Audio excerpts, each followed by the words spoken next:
दोस्तों नमस्कार। आप सभी का आपके अपने YouTube channel KR exam warrior में आप सभी का स्वागत और अभिनंदन। साथियों, जो ये वीडियो है आपके लिए काफ़ी उपयोगी रहने वाला है, विशेषकर सेकंड ग्रेड जो सामाजिक विज्ञान से तैयारी कर रहे हैं उनके लिए। आज अपन देखेंगे जो संस्कृत विभाग का पेपर हुआ था उसमें से सामाजिक विज्ञान में जो आपका इकोनॉमिक्स वाला भाग है उनमें से किस तरीके के क्वेश्चन पूछे गए, कहाँ से क्वेश्चन आए और आपको कौन सी पुस्तक पढ़नी चाहिए जिससे कि आपको 90% क्वेश्चन मिल सके। देखिए 100% तो किसी भी पुस्तक से मिलना ज़रूरी नहीं है, लेकिन कम से कम 80-90% क्वेश्चन मिल जाए तो अभी बहुत है एक विद्यार्थी के लिए। तो आइए पहला क्वेश्चन देखते हैं। यहाँ पर देखिए आप, पहला क्वेश्चन है निम्न में से कौन से कथन किन्स के उपभोग फलन के बारे में सही है, और नीचे दी गई कोड का उपयोग करते हुए सही उत्तर बताइए। तो देखिए इसमें अपन बात करें तो मौद्रिक उपभोग मौद्रिक आय का स्तर फलन है, यह गलत है, यह किन्स का नहीं है। बाकी देखिए उपभोग की सीमांत प्रवृत्ति एमपीसी धनात्मक एक से अधिक होती है, यह सही है। दीर्घकालीन एमपीसी अल्पकालीन एमपीसी से अधिक होती है। आय के बढ़ने पर एपीसी घटती है और एमपीसी और एपीसी से कम होती है। यानी 2, 3 और 4 तीन कथन ये सही है। और ये आपका क्वेश्चन उपभोग फलन जो टॉपिक है उनमें से पूछा गया। और यह जो है हमारे जो नोट्स है उसमें मैं आपको बता दूं कि उसमें से ये क्वेश्चन सीधा का सीधा आया है, क्योंकि कई सारे विद्यार्थी नोट्स खरीद रखे थे लेकिन कईयों ने खरीदने के बाद ईमानदारी से पढ़े नहीं। अगर किसी ने पढ़े हैं तो सीधे सीधे क्वेश्चन मिले। यहाँ पर देखिए आप कि आय के बढ़ने पर उपभोग भी बढ़ता है, परंतु जिस अनुपात में आय बढ़ती है उस अनुपात में उपभोग नहीं बढ़ता। एक तो यह था। दूसरा कथन था, यहाँ पर देखिए सीमांत उपभोग प्रवृत्ति हमेशा धनात्मक होती है और सीमांत उपभोग प्रवृत्ति हमेशा इकाई से कम होती है, और निर्धन वर्ग की एमपी से ज़्यादा होती है। यह नहीं है, ये दो कथन थे, एक वो तीन कथन था। और सीधा का सीधा क्वेश्चन यहाँ से अपने मिल रहा था। अगला क्वेश्चन देखिए आप, मांग की आड़ी लॉस के संबंध में निम्न पर विचार कीजिए। यदि एक्स और वाई स्थापन है तो ई एक्स वाई ऋणात्मक होती हैं। यानी ये पूछ रहा है कि स्थापन वस्तुओं में ऋणात्मक होती है, ऐसे कह रहा है। यानी आपको क्वेश्चन पूछा गया स्थापन वस्तु है, पूरक वस्तुओं के संबंध की स्थिति पूछी गई और जो असंबंधित वस्तु थी तीनों की स्थिति पूछी गई थी। और ये क्वेश्चन सीधा ही था माने तो, लेकिन इन्होंने क्या किया, स्थापन की जगह इन्होंने दे दिया पूरक का, पूरक की जगह दे दिया स्थापन का। यानी ये दोनों ही कथन इन्होंने उल्टे दिए, यानी ये दोनों ही गलत है। और तीसरा था, यदि एक्स और वाई संबंधित नहीं है तो ई एक्स वाई जीरो होती है, तो यह सही है, संबंधित वस्तुओं में जीरो होती है। तो केवल सी सही हो रहा है। और ये भी अपने जो नोट्स थे उसमें मैं आपको बता देता हूँ कि सीधा का सीधा क्वेश्चन आया था। क्योंकि वर्तमान में क्या है कि प्रूफ देना जरूरी है, क्योंकि काफ़ी सारे विद्यार्थियों ने नोट्स खरीद रखे थे और कईयों ने जिन्होंने नहीं खरीद रखे हैं वे यूँ कहें कि कई ऐसे हैं जो सिर्फ और सिर्फ गाइड देखते हैं और उन पे उनकी ज़्यादा तारीफ करते हैं, और कुछ बोल रहे थे कि आपके नोट्स में से नहीं आए, तो इसलिए उनको भी ये प्रूफ दिखाना ज़रूरी है। यहाँ पर देखिए तीनों ही अपने एक साथ लिखे हुए हैं। पूरक वस्तुओं में, पूरक वस्तुओं के संबंध में आड़ी त्रिशिलोस ऋणात्मक होती है, प्रतिस्थापन वस्तुओं में धनात्मक होती है, और यहाँ पर शून्य होती है असंबंधित वस्तु। यहाँ तीनों ही तीनों प्रूफ सहित बेहतरीन डायग्राम के साथ समझाया हुआ है। पढ़ने वालों के लिए बहुत है, बाकी देखिए सवाल करने वालों के लिए कोई यूँ कहें कुछ है नहीं। अगला क्वेश्चन देखिए, यह हो गया। अपन देख रहे थे क्वेश्चन नंबर 41। यहाँ पर देखिए निम्न में से सही विकल्प का चयन कीजिए। सतत विकास लक्ष्यों की संख्या, इसके घोषणा वर्ष और लक्ष्य उपलब्धि वर्ष क्रमशः दर्शाता है। तो 41 का अपन देखें तो 4 नंबर सही है, 17, 2015 और 2023। और ये भी अपने जो नोट्स थे उनमें से सीधा सीधा मिला। लगभग यह क्वेश्चन कहें कि हर जगह से मिल रहा था। जो विद्यार्थी शायद गाइड पढ़ के गया तो भी उनका सही हुआ, लेकिन अपने जो थे सीधे के सीधे लिखे हुए थे। यहाँ पर देखिए SDG 2015 में अपनाया गया, 2030 के लिए अपनाया गया, 17 लक्ष्य है, 169 उपलक्ष्य है। ये सीधा सीधा यहाँ से आया। अगला देखते हैं क्वेश्चन नंबर 42। यहाँ पर देखिए बेरोजगारी की सामान्य स्थिति यह भी कहलाती है सीपीओई बेरोजगारी, सक्रिय, घोषणात्मक, खुली बेरोजगारी। तो इसका सही उत्तर है खुली बेरोजगारी। क्वेश्चन नंबर अपन देखें तो 42 का हो रहा है 4, और ये अपने नोट्स में सीधा का सीधा लिखा हुआ है, ये भी मैं आपको बता देता हूँ।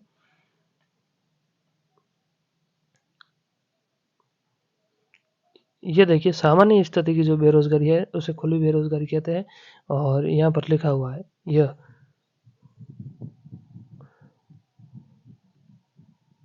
बयान के बाद में देखते हैं अगला क्वेश्चन। यहाँ पर देखिए भारतीय परिप्रेक्ष्य में निम्न कथनों पर विचार कीजिए।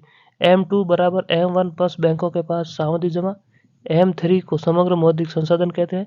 सही कथन बताना है। तो एक सीधा का सीधा गलत है और बी सही है, यानी केवल बी सही है। ऑप्शन नंबर 2 इसमें हो रहा था और यह भी अपना नोट्स में मैं आपको यहाँ पर दिखा देता हूँ। सीधा का सीधा लिखा हुआ है। ये हो गया SDG वाला, ये बेरोजगारी वाला और ये हो गया यहाँ पर देखिए। यहाँ पर देखिए M2 में क्या है, M2 प्लस M1 की पोस्ट ऑफिस की बचत जमा है और उसमें था सावधि जमा है, इसलिए वो कथन गलत हो रहा था। और यह है M3 वाला की सबसे विस्तृत या समग्र, तो ये यहाँ पर हो रहा है, यानी केवल 2 कथन सही है। अगला क्वेश्चन देखिए 44वां क्वेश्चन देखिए। इसमें समांतर माध्य, माध्यिका और बहुलक तीनों की विशेषताएं आपको बतानी थी और 44 का अपन कहें कि 2 नंबर ऑप्शन सही है। यानी इसमें कहें कि समांतर माध्य यह केंद्रीय प्रवृत्ति सुस्तर माप है और माध्यिका यह आपके हो रहा था समान बटनों को 2 भागों में विभाजित कर रहा था, श्रेणी में सर्वश्रेष्ठ मूल्य बहुलक हो रहा था। और ये भी अपने नोट्स में सीधा सीधा मिल रहा है, मैं आपको यहाँ पर बता देता हूँ। यहाँ पर देखिए ये समांतर माध्य का हो गया। माध्य के बारे में पूरे के पूरे 11 कथन एक साथ दिए हुए थे और बहुत अच्छी तरीके से यहाँ पर समझाया गया है। और समांतर माध्य एक आदर्श माप है, यहाँ पर ये लिखा हुआ है। और अगला आप देखिए माध्यिका, लगभग माध्यिका का मध्य पद होता है, यानी 2 भागों में बांटता है, ये माध्यिका वाला हो गया। और ये हो गया बहुलक मूल्य सर्वाधिक घनत्व बिंदु का होता है, सर्वश्रेष्ठ, तो ये हो गया बहुलक वाला। तो यानी यहाँ से बहुलक वाला क्वेश्चन मिल रहा था। अगला क्वेश्चन देखिए अपन देख रहे हैं 45वां। देखिए ये महानरेगा का क्वेश्चन है, ये अपने नोट से नहीं मिल रहा था क्योंकि योजनाओं को मैंने डाला नहीं था, क्योंकि पहले पेपर में विद्यार्थी अगर देख लेंगे तो वहाँ से ये सही हो रहा था। बाकी अपने नोट से ये आया नहीं है। और 45 का देखें तो सही उत्तर अब तक इन्होंने ये माना है ए और बी दोनों सही है। यानी इसकी शुरुआत 2007 में हुई और इसके तहत NREP और RLEGP का विलय कर दिया गया। सियाना से देखिए यदि मुद्रा बहुत कम सामान का पीछा करती है तो इसके परिणाम स्वरूप होने वाली मुद्रास्फीति कहलाती है। तो देखिए इसका सही उत्तर है मांग प्रेषित मुद्रास्फीति। यह भी अपने नोट्स में आया है, अपन बाद में सब लगातार देख लेंगे क्योंकि फिर आगे पीछे करने में थोड़ी समस्या आ रही है जो इस पेज को। और 47वां देखिए, ताकि निम्न में से किस संकेतक को जीवन भौतिक गुणवत्ता सूचकांक निर्णय में सम्मिलित नहीं किया गया। तो इसमें देखिए अपन देखें 47 का, तो इसमें प्रति व्यक्ति आय नहीं है, बाकी शिशु मृत्यु दर, जीवन प्रत्यांशा, आधारभूत साक्षरता यह है। 48वां देखिए माध्यिका 280 और माध्य 310 में वो लोग ज्ञात करना था, बहुत आसान था। अपने जो नोट्स थे उसमें सीधा का सीधा इसका एक सूत्र दिया हुआ है, वो सूत्र लगाते ही इसका सही उत्तर 220 आ रहा था। और यह 48वां क्वेश्चन अपने नोट से नहीं आया क्योंकि यह थोड़ा सा कहें कि टफ क्वेश्चन हो रहा था, क्योंकि यह आपकी जो केंद्रीय प्रवृत्ति का माप है उनमें से क्वेश्चन दिया था इन्होंने। और 49 अपन देखें तो इसका सही उत्तर इन्होंने माना 25,000। 50वां क्वेश्चन देखिए, यदि सरकार X वस्तु का उत्पादन शुल्क लगाती है तो 50 का अपन देखें तो 50 का सही उत्तर हो रहा है 3 नंबर, वस्तु X का पूर्ति वक्र बाईं तरफ विवर्तित हो जाएगा, तो इसका सही उत्तर हो रहा है 3 नंबर। 51वां देखिए, खर्च योग्य आय के लिए निम्न में से कौन सा कथन सत्य है। तो यह क्वेश्चन कई बार रिपीट हुआ है और 51 का हो रहा था 3 नंबर, खर्च योग्य आय व्यक्ति का आय और प्रत्यक्ष करों के बीच का अंतर है। 52वां क्वेश्चन देखिए, निम्न में से किस परिस्थिति में सरकार बजट घाटे और प्राथमिक घाटे शून्य होगा, यानी दोनों में भुगतान बराबर होने पर। ऑप्शन नंबर 4 हो रहा था। 53 उपभोक्ता संतुलन के संबंध में कौन सा कथन सही है। तो बजट रेखा का ढाल के बराबर होना चाहिए, यह क्वेश्चन कई बार रिपीट हुआ है। अगला देखिए, भारत में मुद्रा पूर्ति का निम्न में से कौन सा माप सर्वाधिक तरल माप है। तो M1 इसमें हो रहा था, ऑप्शन नंबर 2 54 में। 55 देखिए, किसी ऋणात्मक ढाल के सरल रेखीय मांग वक्र पर दाएं से बाएं ऊपर की ओर विचरण करने पर मांग की कीमत लॉस क्या होगी। तो इसका हो जाएगा बढ़ती है, 55 का हो जाएगा आपके 3 नंबर। 56 देखिए, मांग की आय लॉस शून्य होगी यदि आय में दिया गया परिवर्तन 56 नंबर अपन देखें तो इसका 3 नंबर सही है, मांग में परिवर्तन नहीं होगा तो शून्य होगी। 57 देखिए, मांग में परिवर्तन का अर्थ किसी वस्तु की कीमत में परिवर्तन के परिणाम स्वरूप मांग वक्र पर विस्तरण और मांग की मात्रा में परिवर्तन किसी वस्तु संपूर्ण मांग वक्र में परिवर्तन जो कि किसी व्यक्ति की मौद्रिक आय, रुचियों और अन्य वस्तुओं से हो। यानी इसका है कि दोनों कथन गलत है, ऑप्शन नंबर 2। क्योंकि गलत क्यों है? इसलिए गलत है कि दोनों इन्होंने क्या किया, विपरीत दे दिया। यहाँ तक यह सही है अर्थ, और यहाँ तक यह सही है, बाकी इन्होंने उल्टा दिया, इसीलिए ये हो रहा है। ये अपने नोट्स में बेहतरीन ढंग से समझाया गया है, मैं आपको इसमें आगे बता दूंगा। यानी तो ये कुल मिलाकर आपके ये क्वेश्चन थे, बाकी ये साइंस वगैरह के आगे। तो अब मैं आपको दिखा देता हूँ कि आपने नोट्स का प्रदर्शन, अपने बेरोजगारी वाला ये देख लिया था नोट्स में, और ये भी देख लिया था, सामान्य ये माध्यिका वाला भी देख लिया था। एक ये देखिए, ये अपन आगे देखते हैं इसका। एक ये आया था मांग प्रेषित मुद्रास्फीति, जब साधन लागत स्तर रहते समय समस्त मुद्रा वर्तमान कीमतों पर उसकी पूर्ति की तुलना में अधिक बढ़ जाने के कारण कीमत स्तर में वृद्धि होती है, उसे मांग प्रेषित मुद्रा कहते हैं। और ये अपना नोट सीधा का सीधा आया था। और अगला देखिए, समांतर माध्य वाला, ये अपने देख लिया।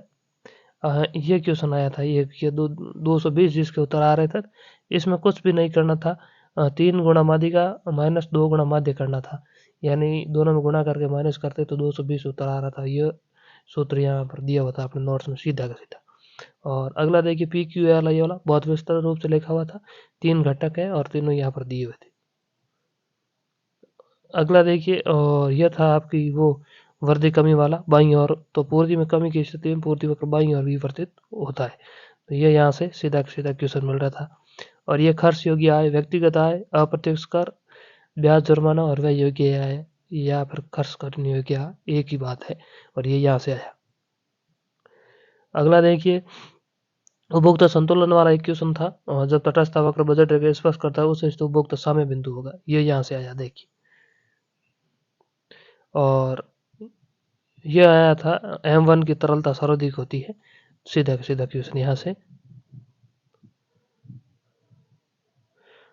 और ये क्वेश्चन देखिए, जब वस्तु की कीमत में वृद्धि होती है उसकी मांग में संकोच होता है, इस स्थिति में मांग वक्र बाईं ओर झुक जाता है। यह एक क्वेश्चन आया था, ये यहाँ से आया था सीधा सीधा। और ये मैं जो कह रहा था कि दोनों कथन गलत है, मांग की मात्रा और वाला। मांग की मात्रा में परिवर्तन, यहाँ पर देखिए, जब किसी वस्तु की कीमत में परिवर्तन के कारण उस वस्तु की मांग में अगर कोई परिवर्तन हो तो उसे मांगी गई मात्रा मांग में विस्तार कहते हैं। यानी मांग की मात्रा में परिवर्तन कहते हैं, यानी उस समय ये उल्टा दिया हुआ था। और दूसरा यहाँ पर देखिए, ये बाईं ओर झुक जाता, वही था आगे देखा, देखिए आप। और ये था देखिए, मांग में परिवर्तन, जब किसी वस्तु की कीमत इस तरह और अन्य तत्व परिवर्तन रहे तो उस स्थिति मांग में परिवर्तन वृद्धि और कमी कहते हैं, यानी मांग में परिवर्तन कहते हैं। और उस जो क्वेश्चन था उसमें लिखा हुआ था, यहाँ पर लिख दिया उन्होंने मांग की मात्रा में परिवर्तन, और दूसरे में लिख दिया मांग में परिवर्तन, इसलिए दोनों कथन गलत थे। और कई सारे जब कहें कि कोचिंग वालों ने हल करवाया तब दोनों सही माने थे, और उसी समय मैंने कहा था कि इसका उत्तर ये नहीं होगा। और एकता शून्य होती है, तो यहाँ पर देखिए ई बराबर 0, यानी कोई परिवर्तन नहीं होगा तब शून्य होगी, यहाँ पर आप देख सकते हैं। और यह था प्राथमिक घाटा वाला, जो अगर बराबर होगी राजकोषीय घाटा और ब्याज की अदायगी बराबर होगी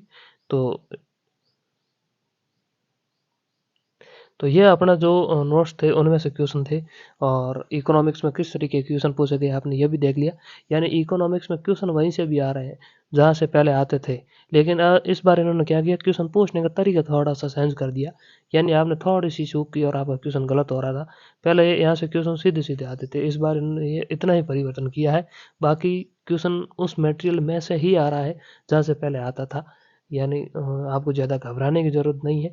बाकी देखिए क्या पढ़ें इसको देखें तो इकोनॉमिक्स की वर्तमान में बाजार में ऐसी कोई खास पुस्तक नहीं है जिसमें से आपके पूरे पूरे क्वेश्चन सही हो जाए और अच्छा प्रदर्शन कर सको। मेरे हिसाब से तो नहीं, एक अनीसा मैम की पुस्तक आती है, अगर आपको वो मिले तो वो पुस्तक ठीक है। बाकी मेरे को बाजार में कोई पुस्तक नहीं लगी। गणपत सिंह के नोट्स आप अगर आपके पास हैं तो आप पढ़ सकते हैं। बाकी देखिए मैंने ये नोट्स जो बनाए हैं ये गणपत सिंह से और अनीसा मैम दोनों के यानी मैटर से लिए हुए हैं। तो अगर आप खरीदना चाहें तो मैं आपको नंबर दे देता हूँ 88 24 24 5781 पर व्हाट्सएप मैसेज करके आप खरीद सकते हैं। देखिए SST का हम पूरा कोर्स 149 में देते हैं, और अगर आप अलग से इकोनॉमिक्स लोगे तो इसकी कीमत 49 रुपये आपको देनी होगी। तो ये नोट्स थे। अगले वीडियो में और देखेंगे सब्जेक्ट में, और जो भी सब्जेक्ट है उनमें क्वेश्चन कहाँ से आए, अपने नोट्स से कितना प्रदर्शन रहा। अपने नोट्स में अगर देखें अपन, इकोनॉमिक्स में लगभग 18-19 क्वेश्चन पूछे गए, जिनमें से 2 क्वेश्चन अपने नोट्स में से नहीं आए, और एक क्वेश्चन जो था वो 25,000 वाला, वो 3 क्वेश्चन नहीं आए, बाकी सभी क्वेश्चन मिल रहे थे। तो ये प्रदर्शन अपने नोट्स का रहा। तो धन्यवाद साथियों, मिलेंगे अगली वीडियो में, तब तक के लिए धन्यवाद।